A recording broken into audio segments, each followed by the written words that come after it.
Hey, Aishwarya, thank you. I was thinking 1:45, so my mistake. Hmm? Your classmates are joining?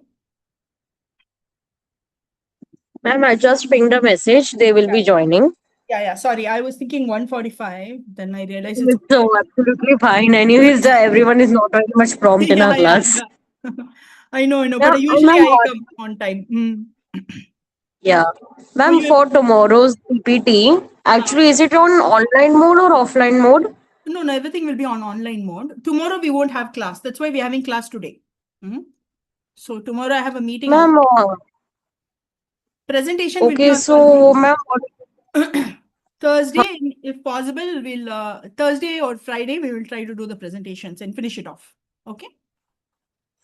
yeah, ma'am, because we are having one more presentation of corporate sustainability that is on 22. That is also in online mode only. Okay. Whoever has presentations, they only can come present and go. So we'll put a schedule of presentations. Okay. Just Yeah, ten ma'am, minutes. yeah. Yeah. We'll put some timelines. Everybody come during the time slot, present and go. All right. Ma'am, the presentations will be on Zoom. We will be able to present our screens over there itself, right? Yes. This Zoom only, same Zoom call. Yeah. I'll make you, what is it, admin. Okay, ma'am. Okay. 1 second. Let me open the.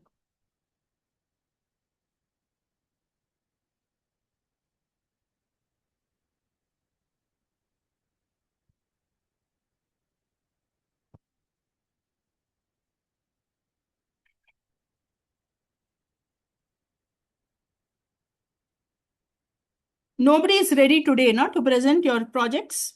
If anybody is ready today, we can do it around after 2:30.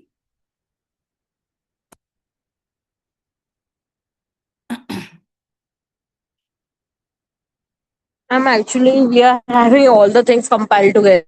Like CS project is also there, IKS project is also there. Then we have to correct the Yeah, test also. even I was not aware that this project is due. If not, I would have given you the assignment before itself.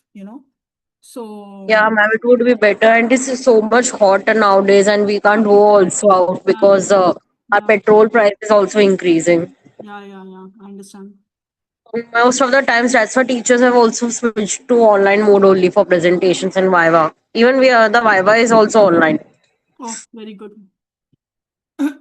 Okay.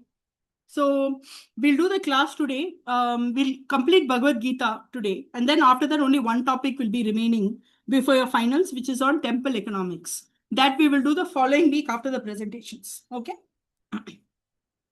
Noted, Um, ma'am. yeah. So today, yeah. Mm, so we saw that there are some few topics which are of importance in the Bhagavad Gita. So there are 18 chapters in the Bhagavad Gita, but many things are discussed. So a lot of metaphysical things like what is sattva, what is rajas, what is tamas, all of that we saw, right, in the previous class. So what is devik and asurik, all those things are also discussed in Bhagavad Gita. But the most important thing in the Gita is it tells us how to handle unpleasant activities. So we saw this: treat joy and sorrow the same, do your duties irrespective of success and failure. And we saw that case study. Remember? Anybody remembers the case study? There was a girl, she didn't get her promotion, and she let it affect her performance by not getting on time. And because of that, whatever she was supposed to get, also she didn't get. Right? You remember that. HR. So what it says is that don't be attached. Of course, you have to work towards a goal. But if you don't get the goal when you think you should get it, you might get it later on. Okay. But if you get affected by that, then you will end up losing everything. Okay. So you are supposed to work ignoring success and failure. Only then you will be able to keep that balance in mind. That balance is mind is what they call sthita prajna. And they said when you work in such a way, you will be automatically, your work will become like a yoga karma sukaushalam. So when you become proficient in your work, that itself is like being in the state of yoga. Okay. The second thing that Bhagavad Gita talks about is, should we adopt sannyasa and renounce the world? So a lot of people believe that oh, the world has too much problems. Let us become spiritual and let us become a monk. Let's run away.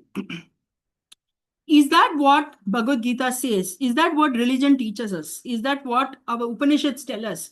That we should become sannyasis and leave the world. So what Lord Krishna says, he says, Na kaschit shanamapi jatu tishtati akarmakrit. He said, basically, we cannot sit still. All of us, we don't have that ability to sit still. Karyate hyavashaha karmaha sarvaha prakriti jay gunaihi. That part I have not put here. But he says that our gunas make us act in certain ways. Some people are restless, some people are lazy, some people are very calm and clear headed. Different people are different ways. Our gunas force us to behave in a particular manner. So, even if you think that you're going to run away and you're going to meditate in the forest or in the mountain, your guna will not allow you to do that if you have basically rajas or tamas guna. You have to act as per your guna. So, a rajas guy has to do more of outward activity. A tamas guy has to do things which make him wake up and put effort. Okay. So if we escape from our nature and try to run away, we'll end up creating more problems for ourselves, both emotionally as well as in the real world. He says people who have problems and run away from the problems and use religion as a way to cover up for running away. He said there is no point doing such a thing. There's no point going into sannyasa, even your mind is obsessed with all of the things that are happening elsewhere. He says such a person is a hypocrite. Okay, he says mithyachara sa uchyate. So a person who keeps on thinking about the outside world but is pretending to meditate, he says no point. You can only go for sannyasa when you're actually ready. So what is it that we are supposed to do? We are supposed to basically do what we are needed to. We should fulfill our desires. We should do our work. But how should we do it? By restraining our senses, by working without attachment, by calming our mind. And those people who are able to work in difficult conditions without losing their temper, they are superior to those who have taken sannyas. Okay? So pretending to run away from the world and closing your eyes and meditating, that's of no use. Managing the troubles that are there in the world without losing your composure, without losing your calm, following the process, right? Putting your full effort without expecting anything in return. That is the real sannyas. Okay? So now I want you all to look at the second case study. Can we look at that? I sent you all some case studies last week. Do you remember?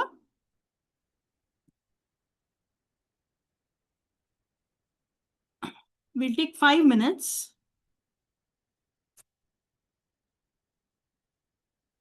Arjun wants to quit everything. Can you all see that?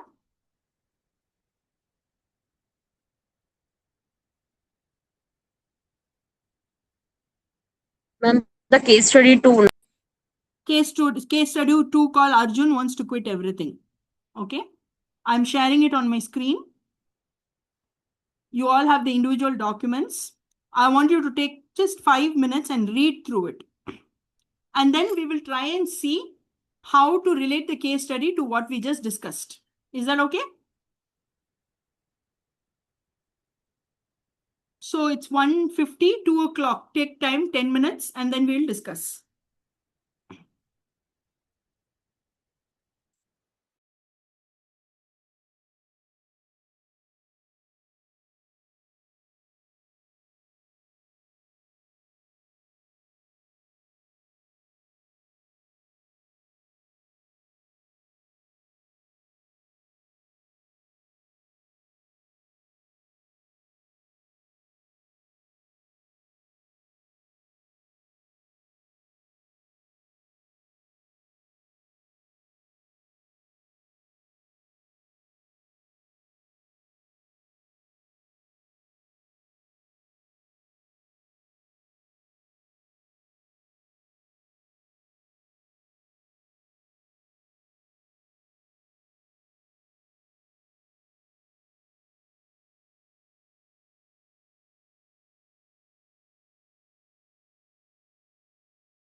Now we can start with the case study.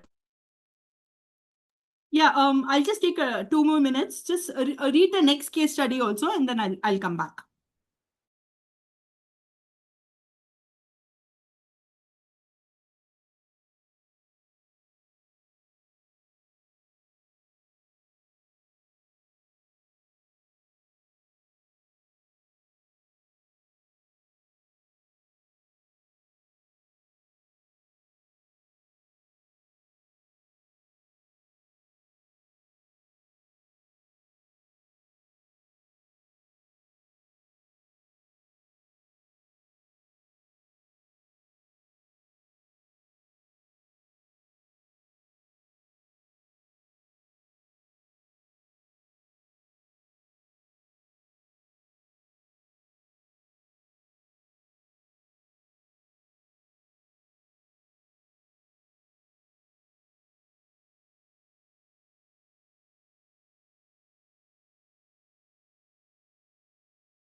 Are you all there? Students, are you there?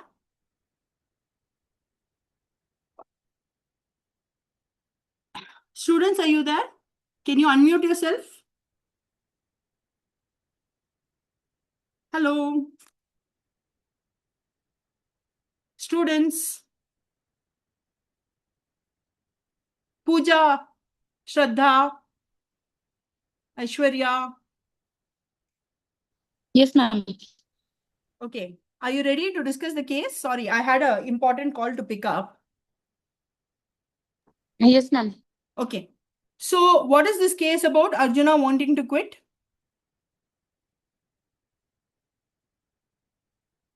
Can someone summarize?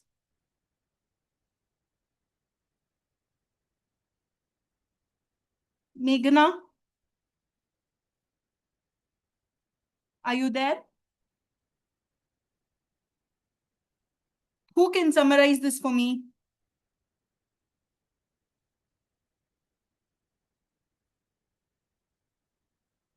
Shraddha, are you there?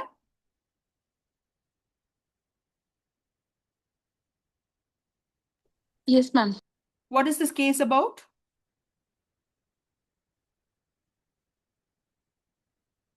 Did you read the case? Students. Yeah. Just Arjun wanted to quit his work Yes. so that it will give him peace.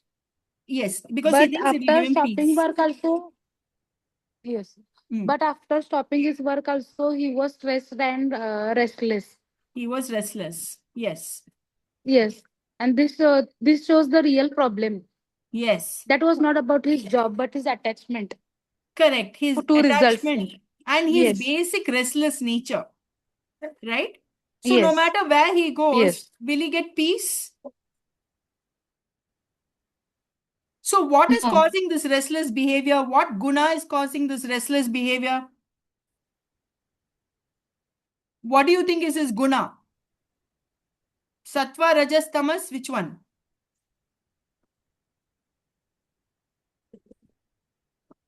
Tamas, because he wanted to quit, means go away, means it is Yes, a little downfall, bit of like tamas so because he Tamas. wants to run away and avoid, a little bit of rajas because of restlessness. Okay? Yes. It's a combination of rajas that makes him restless and tamas that makes him want to run away. Okay? Very good answer. So, will he actually be able to get peace ever?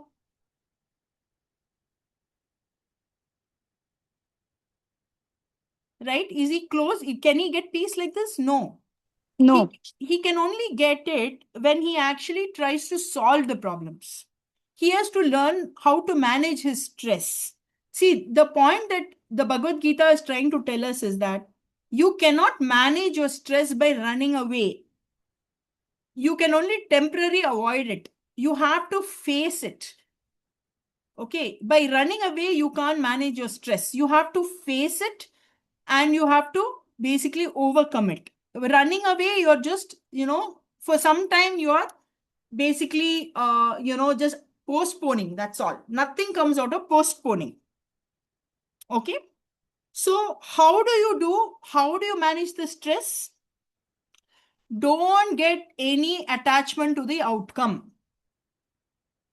Don't be, don't be worried about are you going to win or lose. Just do your best. Do your best possible. Do it in the right manner. Give it your full, and don't get concerned about the outcome because we have no control on the outcome. We only have control on the process. Is this clear to you all?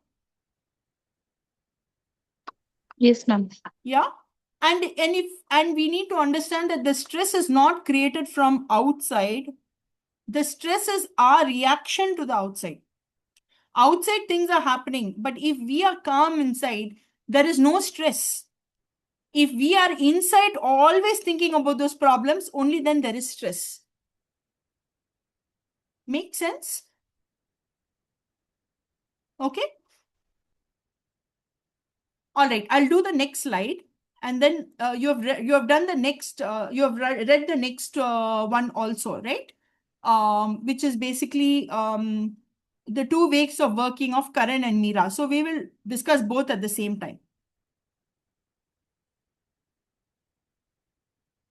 So the first thing we saw in Bhagavad Gita is that you don't be attached to things. Second, we saw that even if you run away, or you so-called call yourself sannyasi and run away from things, the stress will follow you. So you can't run away from your problems. You have to stay and work.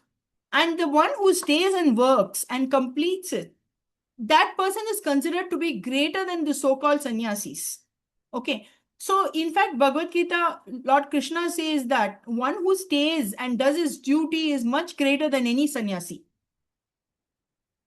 So because Arjuna, in the war, he doesn't want to fight with his cousins. He's saying, I want to run away. I'll become a sannyasi. But then Krishna says, you are a Kshatriya. Your job is to fight the war and be in the path of truth. Not to run away because you want to avoid killing your cousins. You have to stay in face and you have to do your duty. So no matter how bad or difficult or, how much you dislike the duty, you have to do it. And how do you do it? By not being attached to the outcome, by treating joy and sorrow the same, by treating victory and loss the same. Okay. He says, if you treat the outcome in the same manner, if you're not attached to the outcome, if you don't expect anything from the outcome, you will be able to manage your work without any stress. And these are real life cases. Okay. The cases which we saw where people are fed up of their boss, they want to go, they don't want to stay in that job. People are basically not getting the promotion on time, they don't want to stay in the job. These are real life cases. And I'm telling you that I personally have also gone through these cases.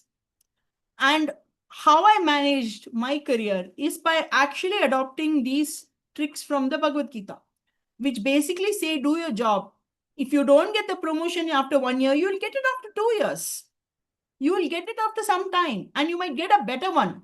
So whatever is due to you, it will come to you, but don't expect it before it's time. It will come when it comes. You don't know what is the timelines for these things. That is the law of karma. Okay. Are you all clear? And one who is able to do the duty without getting stuck on these kind of things. Don't let your mind trouble you. Do your duty without being affected by these things. Such a person is a karma yogi. Such a person is a sthita prajna. Okay. These 2 points are clear. We'll go to the next one. So what is work without attachment? Work without attachment is yajna. We saw what is yajna. What is yajna? Yajna is not throwing the wood or throwing the wood in the fire or throwing the ghee in the Sacrifice. fire. That is not yajna. Yajna is basically sacrificing something, doing what is, and then not expecting anything immediately in return. You do your duty as an offering. You offer it to the gods. You offer it to nature. You offer it to society. You offer it to your family. So we saw how the human body works. The stomach basically digests the food not for itself, but for others. The blood carries the, oxygen and nutrition across, not for itself, but for others. So you work without attachment. That work is called yajna. And in the Bhagavad Gita, he says, parasparam bhavayantaha. So, devan bhavayata anena te deva bhavayantu vaha parasparam bhavayantaha shreyaha paramavapsyata. This shloka I had given sometime earlier. But basically it says that when we work in a mutual cooperative way, okay, what is mutual cooperation? Students do their assignments on time, teachers teach their thing on time, everybody does their stuff on time, right? Everybody does their little bit. Everything, the whole system works smoothly. Okay. Similarly, in your family, your dad does his stuff, your mom does her stuff, you guys do your stuff, your grandparents and relatives do their stuff. Everything moves smoothly. When we stop demanding things for ourselves, if you look at it from a government perspective, the police keeps the law and order, the courts look after the justice, right? The politicians they make the correct kind of laws, we pay our taxes. So when everybody does stuff the way they're supposed to, everything will become smooth. Life will become good for everybody. And he says this, he says, Annat bhavati bhutani parjanyat anna sambhavaha yajnat bhavati parjanya yajna karma samudbhavaha. So he says all creatures need food. Food will come from rain. Rain will come when there's harmony in the environment. When there is dharma in the environment. Okay. When you work as per yajna, when you follow the rules of yajna, which is basically don't be greedy, don't try to see. Environmental problems are because of human greed only. Apart from that, there are no major environment problems. Human greed only causes all climate change. So if you do your job properly, the climate will also work well, rains will come on time. And how do we do a job properly? We should do basically what is our respective responsibilities. Okay. And he says that how do you know what is your responsibility? That is what dharma is all about. When you act as per dharma, because dharma is described in the Vedas. When Lord Brahma created the world, he created the world along with dharma. If you follow your dharma, everything will get aligned and everybody will get what they need. So working without attachment means do your duty, not because you are getting some benefit out of it, but because others need you to do their duty. Others are counting on you to do your job. You are doing work in a project, not because you have to be the only one who is benefiting, but because you have a duty to the project team. As a member of the team, you should do your work. Then the team will be able, each person in the team does their job, the whole team will prosper and benefit. So this work without attachment is basically saying that yajna, you have to do yajna, means you have to do your job without expecting anything special for you, just because your job is needed by others. Others need you to do your duty so that they can do their duty. And if everybody does their duty, then everybody will benefit. Does this make sense?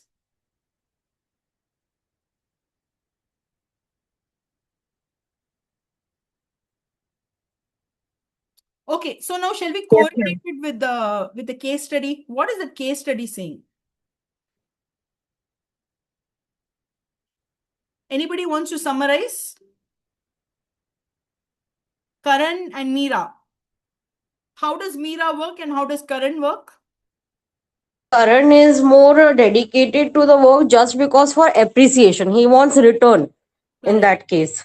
So And Meera is working for the welfare of the entire company and making sure that every person, every teammate gets succeed. And she's see, ultimately, people will trust you only when you work for them without expecting anything. You think about it yourself. There are two people, somebody who is using you for their gain and somebody who is helping you which is helping you. Who would you prefer to work with? The person the one who helps others. The one who is helping you, right? Now, the one who is helping you is doing work according to yajna. See, we want others to help us, but we don't want to help others. Okay, that is the problem. We want others to help us without expecting anything, but when we do work for others, we want something in return. What the Bhagavad Gita is telling us to flip it. They are saying, actually look at it opposite. You help without asking. Okay, you help without expectations. You do it that way, others will also, things will fall in line. So it is not the right approach to expect. So Karan wanted something. He wants credit. He wants praise. Okay. He wants something. He has the capability. He has the intelligence, but he's basically selfish. So what yajna, to put it in a very simple language, is yajna is about working without selfishness. Okay. Without expectation, You're doing it because it is your job. Okay? You might have done something really wonderful, but you're saying, I did it because it is my job, not because everybody should recognize me. And you see, today, have you all seen those, lot of those Instagram reels will come. Somebody will go give some money to some poor person and then he'll take a selfie. And have you seen those kind of reels? They will show that they are doing social Yes, service. ma'am. Yeah, they'll show that they are doing social They are service. shocking things. They are showing off. Is it really Yes. social service? No. They want likes. They want, subscribers, right? They want to pretend that they are so great. A real person does his work quietly. And when you do it that way, you will build trust. The Bhagavad Gita doesn't use the word trust. Okay, they don't use the word trust. But actually, what happens is trust is what happens. And trust is very, very difficult. You cannot buy trust. You cannot give money and buy trust. Trust is something you have to earn with your behavior. Okay? So even unknown people will come and help you in a difficult time if they think that you work with the spirit of yajna, if you work with trust, and if you work without expectation, if you work for everybody's good. I'm saying the same things, okay, in 4-5 different ways. What is yajna? Yajna is working without expecting. Yajna is working selflessly. Yajna is working without any expectations. Yajna is about working with trust. I'm saying it in all these different ways so that you all can understand what is this principle of yajna. And when a person works with the spirit of yajna and without the spirit of yajna, what is the difference? You can see in Karan. Karan is constantly dissatisfied. Team also doesn't like him. Meera is respected by the team, and ultimately she will get what she needs because people are backing her up. In companies, you grow only when people like you. You do not grow by stepping on people. You might grow temporarily, but it will not last. We are talking about lasting and sustainability. You need people to support you. That doesn't mean you do wrong things to make them happy. You should do the things which are correct for the team, for the company, for society. Okay? Make sense? Do you guys Yes. take 5-minute break before we go to the next topic? Okay? 2:40 will connect. All right? Take a 7-minute break and I'll go to the next lesson in Bhagavad Gita.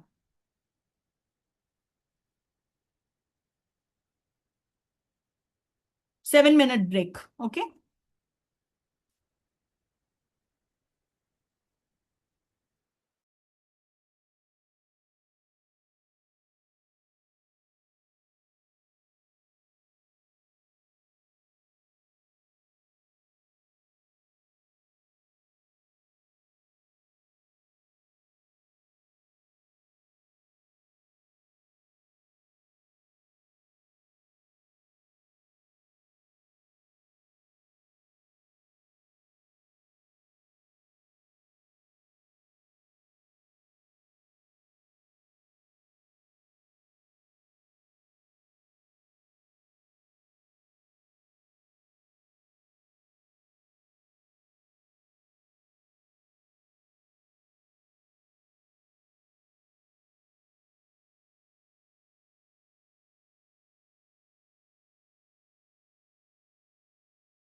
Okay, I hope you all are back.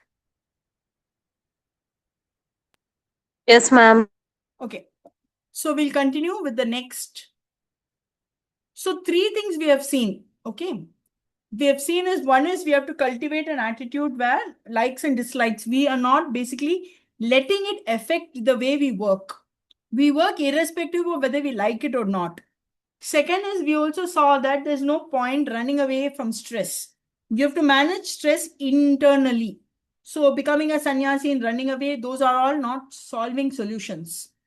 You have to basically stay and manage it. And how do you do that? By being indifferent to likes and dislikes, by not at getting attached to the outcome. We also, so then how should we work? We should work using the principle of yajna. We should work in a selfless manner. We should work based on what is our duty. So we are not expecting everybody to donate money to the poor and give everything. No, that is not what the Bhagavad Gita is saying.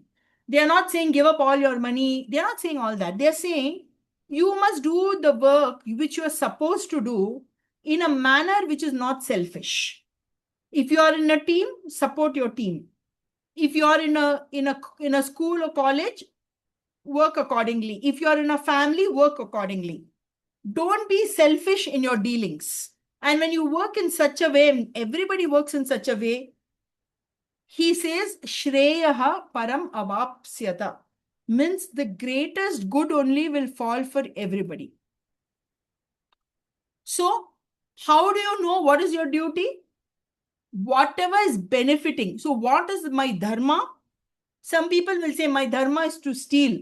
I am a thief. I come from a family of thieves. My dharma is to kill people. I come from a family of murderers. Is that correct? Why is it not correct? Can someone answer this question for me? And because it's not good for the society. It's not good for the society, number one. Absolutely. And also, there's something called Samanya Dharma, no? You have to behave like a human being, right? General dharma is not being followed. It's not being followed. So, Lack of humanity. yes. So, there are 2, 3 things. So, ultimately, you have to follow basic humanity and you have to do what is good. Now, a soldier will say, I'm killing people.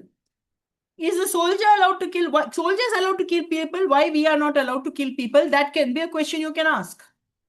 What is the answer? When the soldier kills the enemy, what is he doing? Loka Sangraha. He is helping the country by protecting us from enemies. He is not randomly killing people. He is killing people who are attacking the country. Soldier is not going around and shooting whatever he feels like. He is defending the country, and because of that, maybe he has to kill someone. You understand what we are saying over here? He is not killing because he enjoys it. He's killing because it is needed to protect the people. It's for Loka Sangraha. He's only doing it in wartime. He's not doing it during peace. He's not just killing anybody, only the person from the other country who is an enemy, who is fighting with us, who is attacking us, only him. He's doing it only during wartime, not during peacetime. Is this point clear to you all?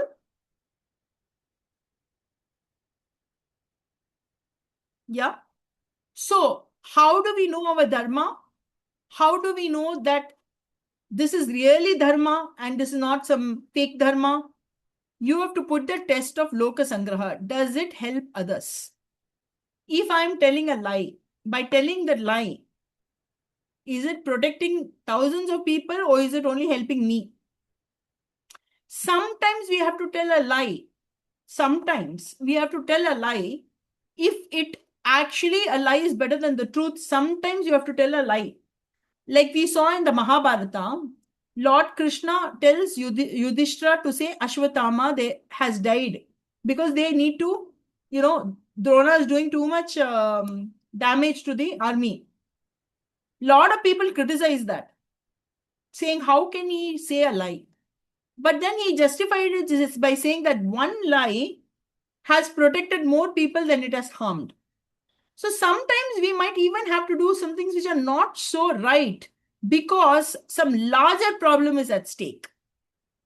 What is the test over here? Not your own self-interest, but Loka Sangraha. Krishna says, Name patasti kartavyam trishulokeshu kaschita. Okay. I don't have any duties as such. Okay. I only do because I set an example for others. Okay. And if I don't do my job, if God stops working, what do you think will happen to the world? Whole world will come crashing down. So he says even God also has to do a duty so that the world doesn't come crashing down. Okay. And he says that if you are a great person, you must conduct yourself in a way that people admire you and people follow you. For example, we have seen Donald Trump. Will anybody want to follow his behavior? Not really, right? He might be a very important person, but he's not somebody that others say, I want to be like Donald Trump. They won't say that because of the way he behaves. So a great person has to set standards. So when you are a leader, you have to set certain standards because people are observing you and following you. You've seen, no, people follow whatever the movie stars do, right? Yes. Unfortunately, yeah, they wear some new dress or do some hairstyle change, people follow them. So what Lord Krishna says over here is that when you become very famous, people automatically want to start copying you. So you have to basically conduct yourself in a way so that you're leading other people through good example. But unfortunately, nowadays, nobody really does that. Very few people do that. Okay. So let's look at the next case.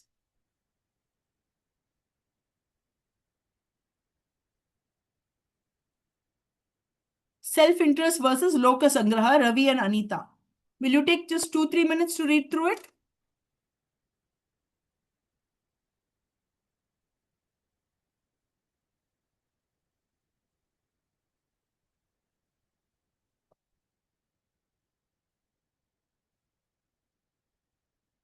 Or maybe I can read through it quickly for you. So it's talking about Ravi. He only focuses on himself, right? He wants a promotion. It is the same. See, Loka Sangraha and Yagya are related. Yagya is when you are not expecting from anybody. But even Yagya, there are two types of Yagya. Thing I do, so my manager has told me, my manager has told me you have to do this work. Okay. But is that work good for everybody? What if I'm in a government employee and my manager in the government is telling me you should take bribes from people and then you should give it to us, we will distribute it in the department. A lot of government departments run like that. They take bribes, everybody takes bribes, and then they collect it and distribute it. Is that Yagya? He's not taking it for himself. He's giving it collectively. They are all sharing the bribe. Is that Yagya? Yes.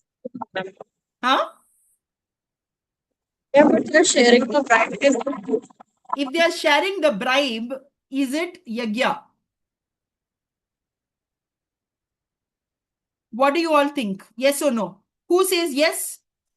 Put thumbs up. Who says no? Put something else. Sharing the bribe amongst each other, is that Yagya? No, ma'am. Huh? No, ma'am. No. Why no? No. Why no? Because taking bribe is already an offense. It's an Because offense. you're distributing the money which is not yours and you have not earned it. And you're only working for the small group of people who are taking bribes. You have to work for society. Okay. So you're Yes, only ma'am. looking at your little department and taking money, or you're all joining together and doing bribes. But you're not doing Loka Sangraha. Progress of a particular department, only your people. That Correct. is not Only your. your people. Only your people is not Loka Sangraha. Loka Sangraha is that even those who are not related to me, I will help. Okay. I'm thinking about the community. I'm thinking about the society. I'm thinking about the environment. I'm thinking about the country. That is Loka Sangraha. I'm thinking about my family. I'm taking a bribe and giving it to my family and looking after my children. I give them whatever they want. That is not Loka Sangraha. That is not Yagya. See, I'm sacrificing my good name and taking bribes so that my children will be happy. That is no way Yagya. Okay. Because Loka Sangraha is not there. So, what I want you to do is I want you to analyze it, not good and bad. There is a principle. There's a Loka Sangraha principle. What is a good job and what is a bad job has this Loka Sangraha principle. Have you heard of Robin Hood? Who has heard of Robin Hood? Robin Hood is a very famous thief in the 13th century in Europe, in England. There are a lot of stories about him. The king used to be very bad. There were very, very bad king. He used to tax people a lot. Robin Hood was a thief. He would attack the king's people, take the money and distribute it to the poor. Okay? So now is Robin Hood right or wrong? What is your answer? Right. Right. Why? He's a thief. Welfare of all. Because he is a man helping the poor people and balancing the society and distribution of wealth. Correct. Distribution of wealth, Loka Sangraha. And the king was bad. And the king was bad. Now, some Naxals say that they do this. Naxalites in Naxal region say that, oh, we are attacking the government so that we can have help harm people. Is that right or wrong? Because there is a court. There are so many things to protect the people. If you don't follow that and you want to do all these kind of things, you're not working for Loka Sangraha. Maybe you're helping a few people, but you're going against the whole setup, a good setup which is there, you're creating trouble. So this we need to understand it very clearly in our minds. Right and wrong, okay, is not just about telling lies and stealing.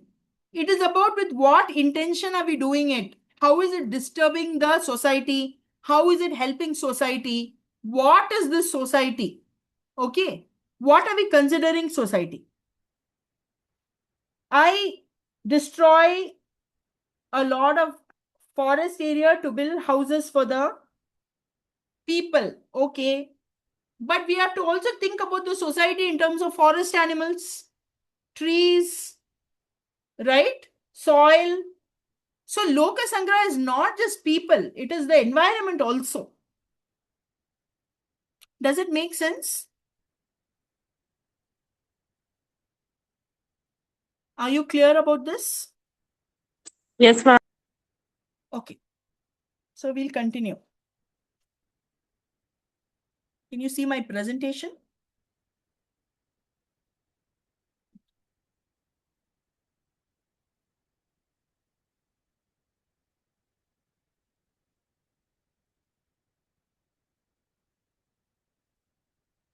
So how do we know what is the right thing? What is the right action for us? How do we know whether we are on the right track or not? So many things you said, Loka Sangraha, don't be attached to the results.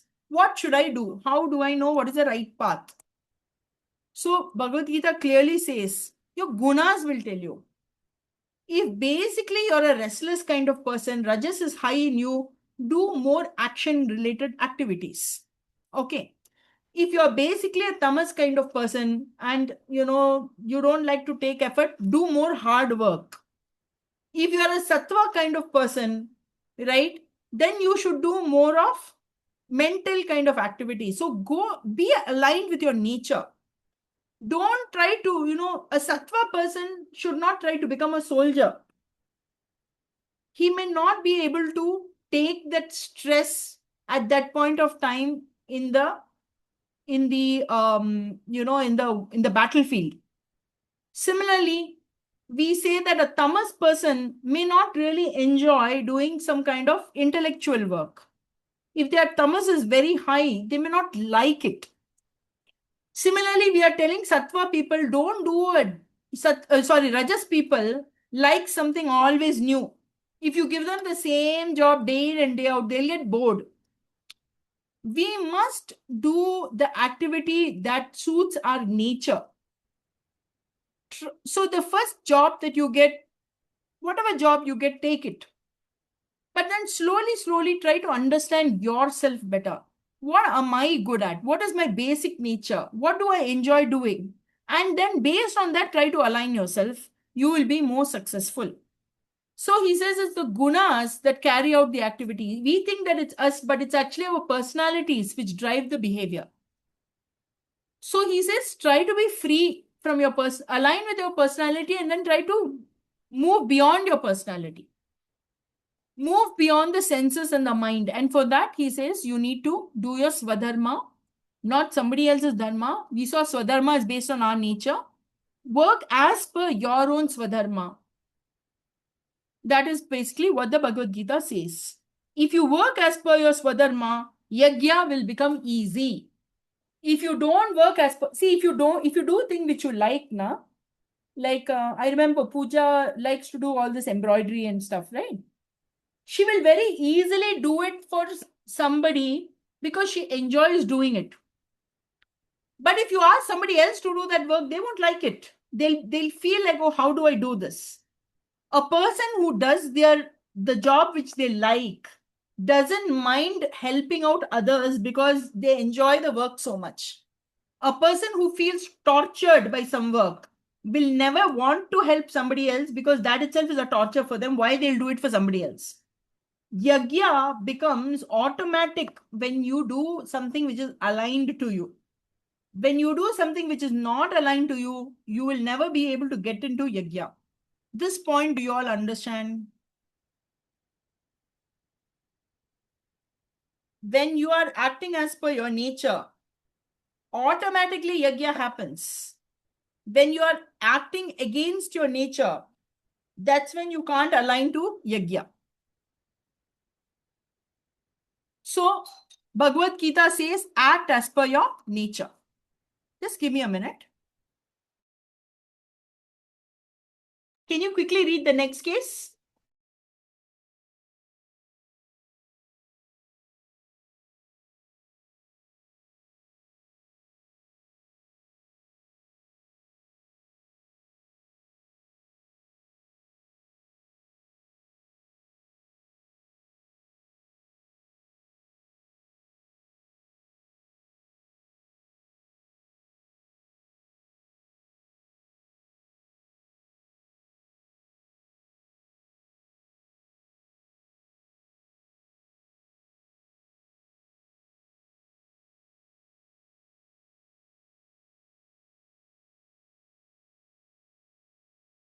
So the next case is actually in the file case studies part 2.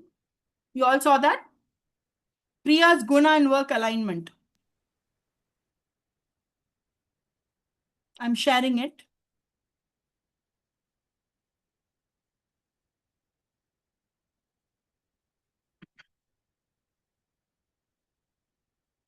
See, in this case, very clearly what is happening. She is first aligned. So Priya is naturally outgoing, energetic, and driven by activity. So what guna is more in her? What do you think is her guna mostly?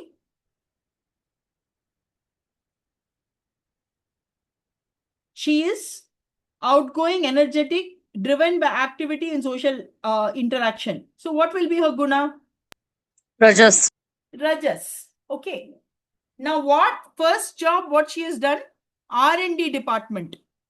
Quiet, focused, long hours, analysis, no interaction with people, patience, clarity, concentration.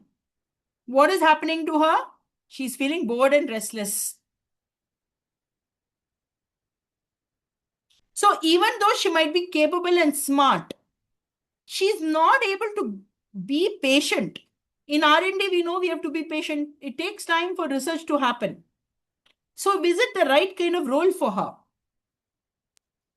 No, ma'am. She'll get impatient very fast. Okay. It is not that Pooja is not capable. It is not that Pooja is not good. No. But She basically wants things to happen quickly, and R&D will not give that to her. What happens when she moves to sales? High energy, outgoing interactions, negotiation, persuasion, networking, fast activity, visible results. How does she feel? Excited and motivated. She enjoys connecting with clients. She performs efficiently. There's no stress because she's enjoying. Even though she's running around, she's enjoying it. Enjoyment comes from when work is aligned to our nature. Do you all get this point? When we do what we enjoy, what is aligned to our nature, automatically there is no stress. Is this clear? Who didn't get this? Got it, ma'am. Okay. So Bhagavad Gita is actually, so what is this called? Swadharma. Why is it Swadharma? Because it's the dharma based on your nature. This is Swadharma. That's why Bhagwan Krishna is saying, please act as per your Swadharma. He's telling Arjuna, you are a very restless guy. You are a warrior. You are a Kshatriya. You are a king. You're going to sit quiet in a cave and meditate. That will never happen. That's what Lord Krishna is explaining to him. He's not saying you must kill people. He's not saying that. He's saying you must act as per your nature. Your nature is to fight wars because you're a warrior. So we must perform as per our nature. Make sense? Truly, ma'am. A person who is basically a leader cannot sit quiet. They will get involved in everything. A person who is a very quiet, not very interested in such things, should not go in for a role which is demanding too much interaction. We should understand our nature and align our jobs to the nature. Then we'll get the best results. Okay? Creative person, creative job. Okay? People who enjoy people interaction, people job. So that is what the Bhagavad Gita is telling in terms of Swadharma and Guna. Okay? I might give in your final exam, give me an essay on the learnings from the Bhagavad Gita. I don't want to hear things like don't lie, don't cheat. Okay? I'm not interested in the moral science kind of answers. You have to write very good answers like what is Swadharma, what is like Sthita Prajna, what is Loka Sangraha, what is Parasparam Bhavayanta and Yagya. Those kind of answers you have to write. Are you all clear?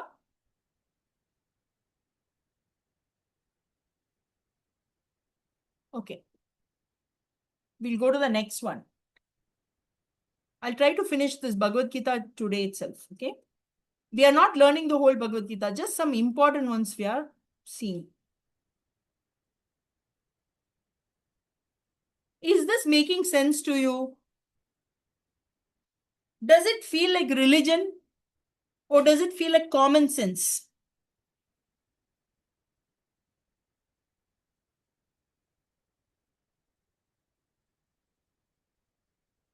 What does it feel like to you all? Ma'am, a confusion. You feel this is do you feel this is confusing?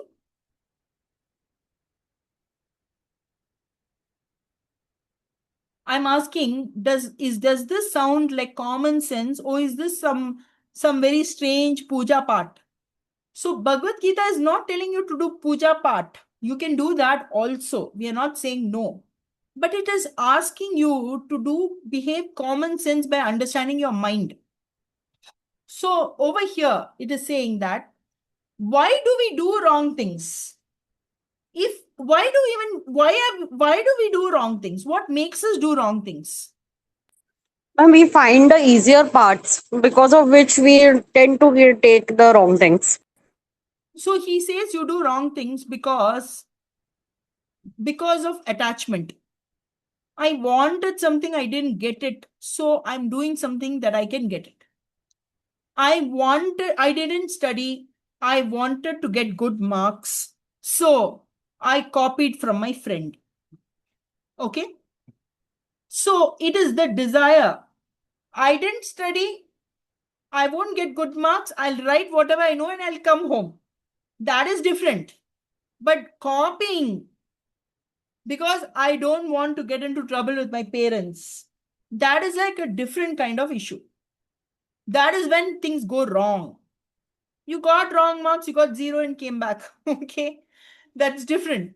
So what he's saying is that desire and anger, kama and krodha, these are the things which make us do wrong things. When we get angry, we do wrong things. When we want something and get greedy, we do wrong things. And this is largely because of rajas. See, when under the influence of desire, kama, or anger, krodha, our intellect gets affected, our senses get affected, our minds gets affected. And that's when we start doing wrong things because our discretion goes for a toss. So kama and krodha, anger and desire are the reasons why we do wrong actions. We will again see another example. I'm trying to give these examples to you just to kind of show you, like, Bhagavad Gita is not telling something, you'll see the word kama and krodha and wonder what it means. But when we understand it from a real example, okay, so Raj has wanted a promotion for 6 months. He is always thinking about it, okay? And he works obsessively. It affects his mind. He's restless. Then his manager gives the promotion to somebody else. What happens to Raj? He becomes angry and he starts behaving badly. Okay? Similar example we saw earlier. She gets demotivated. That is different. She gets demotivated. Here he gets angry and he starts blaming them. And then later on, they teach him how to manage his mind. That's a part 3. By controlling his senses, by observing his actions, and he is able to become more calm and get more balanced. But basically what we are saying is that when we don't get what we want, many of us become angry, and that results in foolish kind of behavior. We're doing things which put us in trouble. Make sense?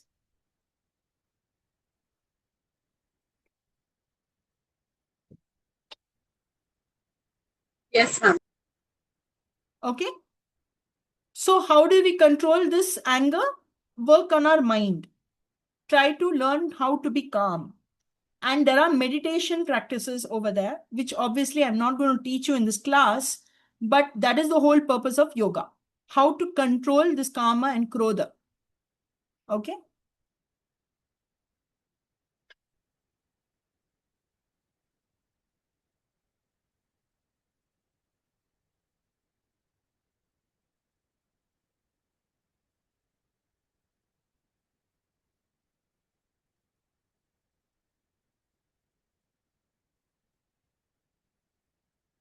So he says, who is a yogi?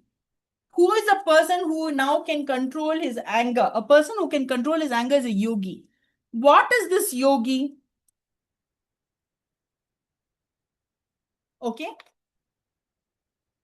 He says that a yogi is someone who is able to go beyond this, what he calls dvandva. Okay. One second. Sorry, I just.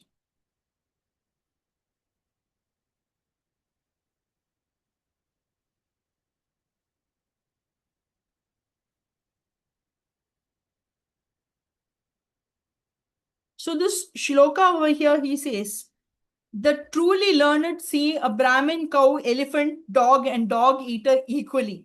What does that mean? Basically, it says that, okay, when you are able to see everything the same, you don't say, oh, I like this person, I don't like that person. I don't like animals, I like human beings. I only like rich people, I don't like poor people. I don't like poor people, I don't like rich people. Stop seeing the world like that. Only see actions, don't see the form. And respect everybody equally, whether they are big or small, whether they're human or animal. So, like Brahmins are considered to be high because they do a lot of spiritual work. People, animals, they, like I like dogs a lot, but dogs are also, quite dirty, right? They'll go jump in the mud and, they'll do all those kind of things. So people are like, elephants are like very big and grand animals. Okay. So what Bhagavad Gita says is that don't differentiate like that. A person who doesn't differentiate treats everybody the same. You have seen, if you go to some place, rich people will get more importance, poor people will not get any. Have you seen that? Influential people will get Yes. more importance, others won't get. He says that is not the right behavior. Everybody should be treated the same. A yogi is one who sees dirt, stone, and gold as the same. He considers friends and foes, means he will listen to both with respect. He may not agree to everything, but he will listen with respect. Where you have to respect everybody the same, not necessarily you have to like them, but you have to treat them the same and respect them. That is what he's saying. Such a person who is able to do that, that is a yogi, not a person who is doing yoga. Okay. He's saying that after doing the yoga is working for you only if you are able to treat everybody with the same respect. Okay, let's look at this next case.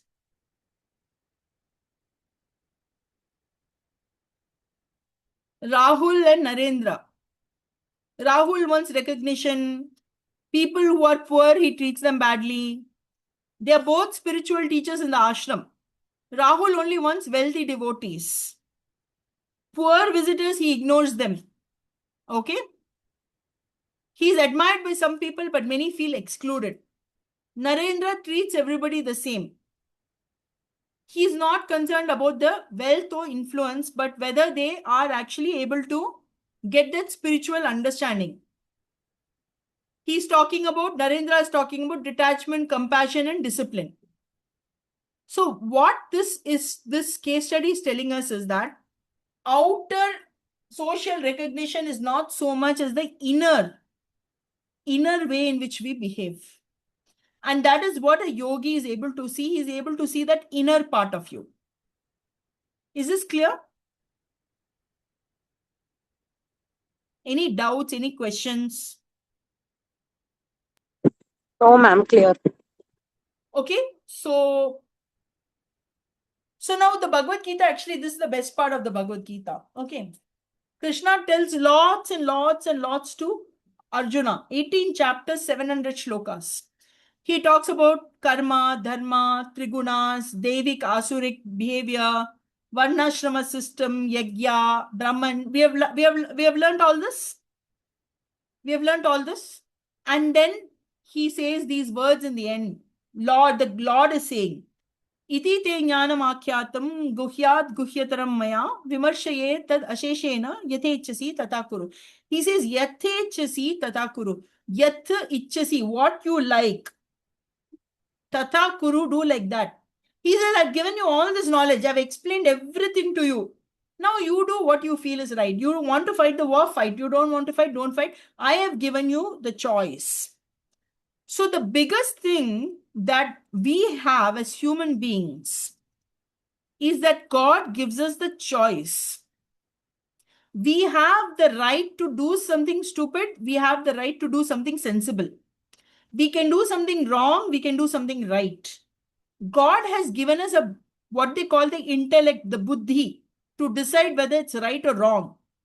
If you want to go in the wrong path, it is completely your choice. You will have karma. If you want to do the right things, that is also your choice. Ultimately, it is we who have to pay the price for it through karma.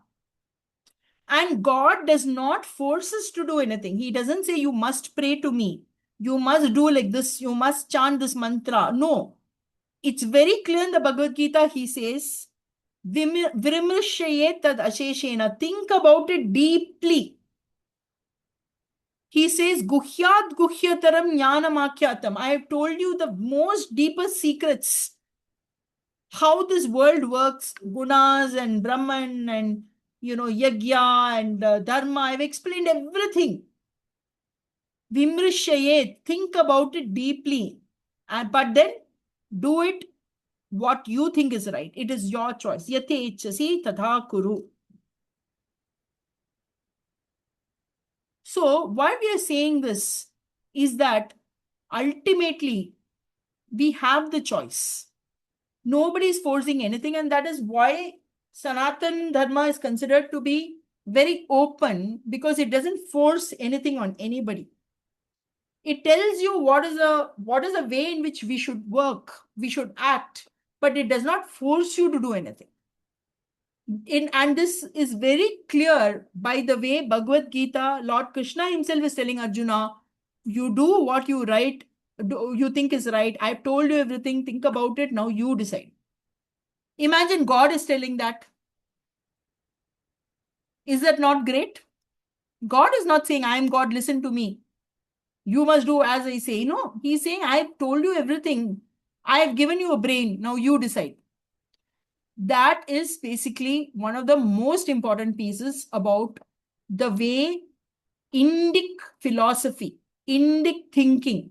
This is called Indic knowledge systems. Why is this Indic knowledge systems? Because God is not, Bhagavad Gita, Krishna is considered God. Okay. We can consider, don't consider.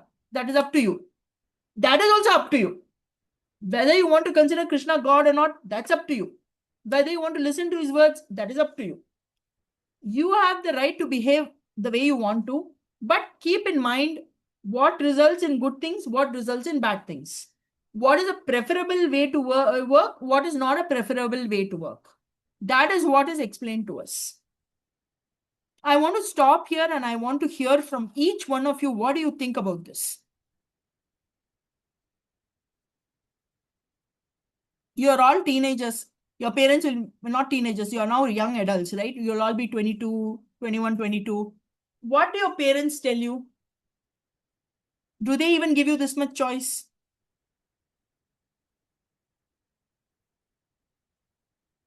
Unmute yourselves. I'd like to hear from each of you.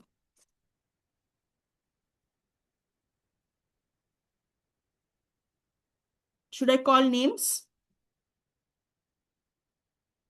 Choice as in taking the right decisions. Take the right decisions. Correct. The taking decisions is your choice. Okay. How we Ma'am, should... they give freedom. Parents give us freedom to decide. Like during my career choice, also they said that whatever you like, you go on that part, but don't complain back. Correct. Take responsibility for your actions and take your choice. So he teaches karma is basically responsibility for your actions, right? Understand everything and then take a choice. And then don't come crying. That's what Bhagavad Gita, Lord Krishna himself is saying. Think about it properly. Though I'm not forcing anything, I'm letting you take your choice. Okay? So we'll stop here. What do you think? Is this does this at least give you some clarity on what the Bhagavad Gita is all about and some of the main things taught over there? Yes, ma'am. Ma'am, is there something more to cover in IKS? We will do one more piece, which is basically about temple economics. So that Okay, we so will that do is the last thing. that's the last thing, and then we'll finish. So that after your presentations, I think maybe 1.5 classes we will complete it. Then we will be done with IKS. Okay. Ma'am, the presentations will be scheduled by you on Thursday or on Friday, right? Thursday class will be as normal. Okay.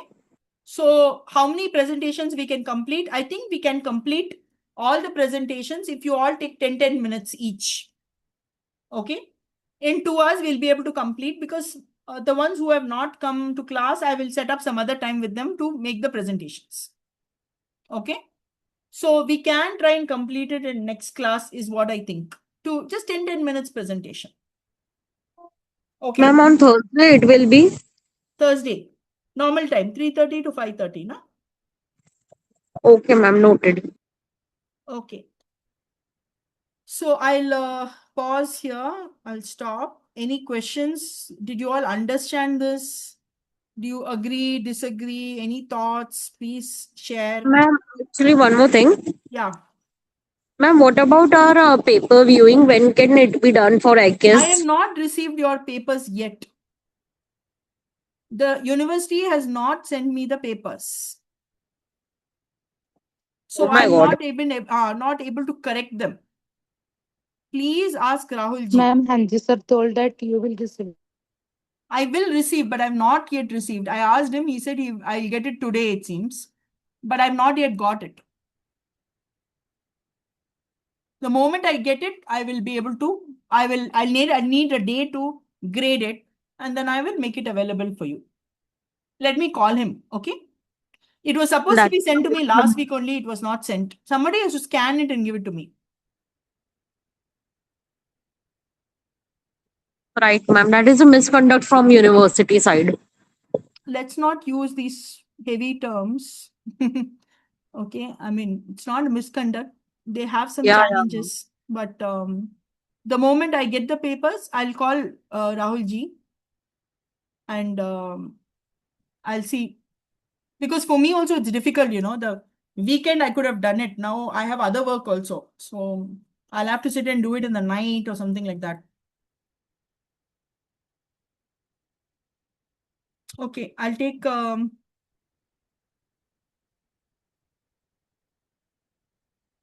attendance. Meghana. Meghana present or absent? Absent? Present, ma'am. Meghna is present. Okay. Rutuja is present. Present, ma'am. Prithvi Raj absent. Shri Krishna absent. Suraj. Present, ma'am. Suraj is present. Okay. And Vinith. Present, ma'am. Vinith is present. Abhishek. Abhishek absent. Present. Abhishek is present. Okay. Present, ma'am. Pooja is present. Present, ma'am. Mayur is absent. Okay. Aishwarya present. Present, ma'am. Bharat absent. Present, ma'am. Santosh. Present, Sorry. ma'am. Bharat is present. Okay, very good. Santosh is present. Present, ma'am. Present. Dhaval. Present. Dhaval is present. Rehan absent. Shraddha is present. Present, ma'am. Kedar absent. Prerna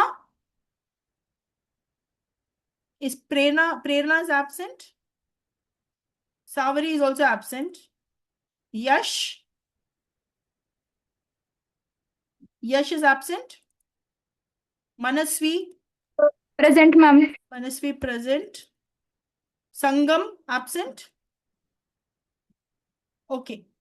So in the next class, we'll complete the presentations. Sorry. Abhishek is present. Abhishek. Yes, Abhishek is present. Okay. Thank you, everybody. We'll meet on Thursday. Please send your assignments by today, 6 p.m. I've only received some 5 or 6. I've received from Meghna, Rutuja, Shraddha. Rest all pending. Okay. All right. Thank you, everybody. Bye.